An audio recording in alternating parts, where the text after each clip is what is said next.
Good morning, hope everyone is well today. There's a custom that the Jewish people have all over the world before Rosh Hashanah, before the Jewish New Year. Families will visit the cemetery and show respect to loved ones who have passed away, perhaps in the previous year or over the years before. Parents, grandparents. Well, in this case, yesterday, my wife and I went to the cemetery because our son passed away last year, and before Rosh Hashanah, we decided to go and pay our respects and take a moment. Something I noticed yesterday when I was walking around, everybody in that place was loved and cherished and sorely missed and appreciated.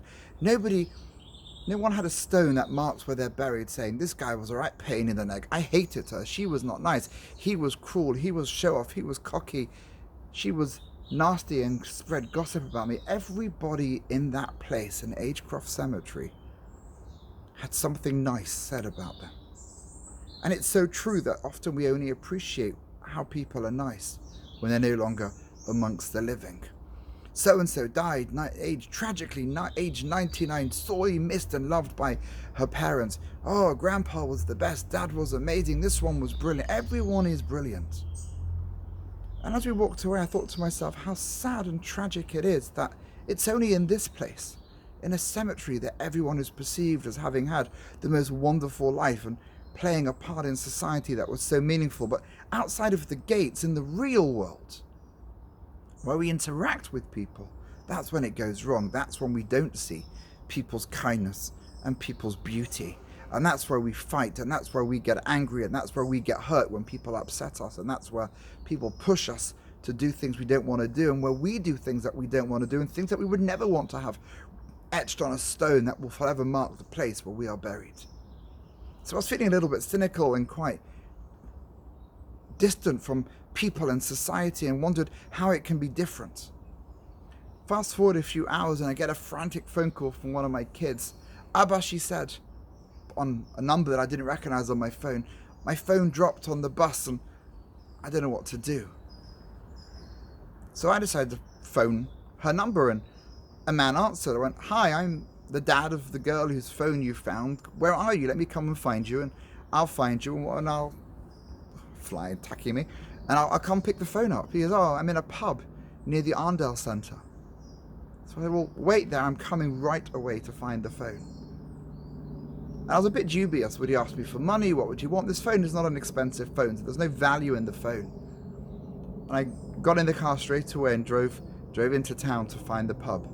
Parked around the corner. And there was the sweetest, nicest man, enjoying a Sunday afternoon drink.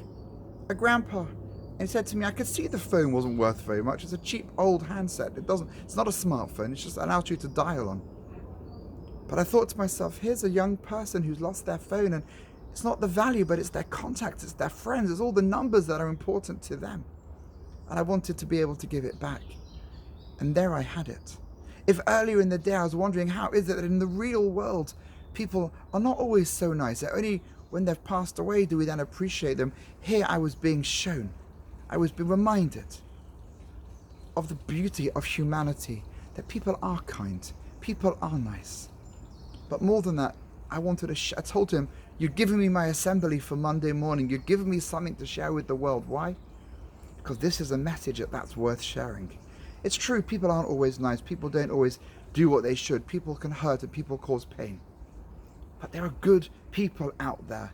This old man on the bus who picked up a phone wanting to be able to hand it in because he knew that some young person would be distraught and broken if they couldn't get hold of their friends or their family. So let's try. It's the last week of the Jewish year. This time next week it's already a new Jewish year. So let's try in the last week. Greater compassion, greater love, greater kindness. Let's try and be those people that one day that stone will describe us in ways that perhaps we don't recognize today. But let's live the life today and not only have it said about us when our life comes to an end. Have a great week, a week filled with compassion and love and caring and improvement. Take care.